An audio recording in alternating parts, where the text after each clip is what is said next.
நம்ம வெள்ளை சோளத்தை 1 டம்ளர் அளவுக்கு 3 மணி நேரம் ஊற வச்சு எடுத்துக்கலாம். சோளத்தை நம்ம மிக்சியில் அரைச்சி எடுத்துக்கலாம். ஆல்ரெடி 2 கப்பு இட்லி மாவு வந்து எடுத்து வச்சுருக்கோம்.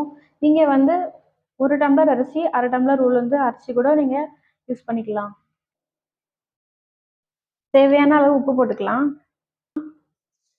கடலைப்பருப்பு உளுந்து ஒரு ஸ்பூன், கொஞ்சம் கருவேப்பிலை, 2 காஞ்ச மிளகா, ஒரு பெரிய சைஸ் வெங்காயம் ஆட் பண்ணிக்கலாம்.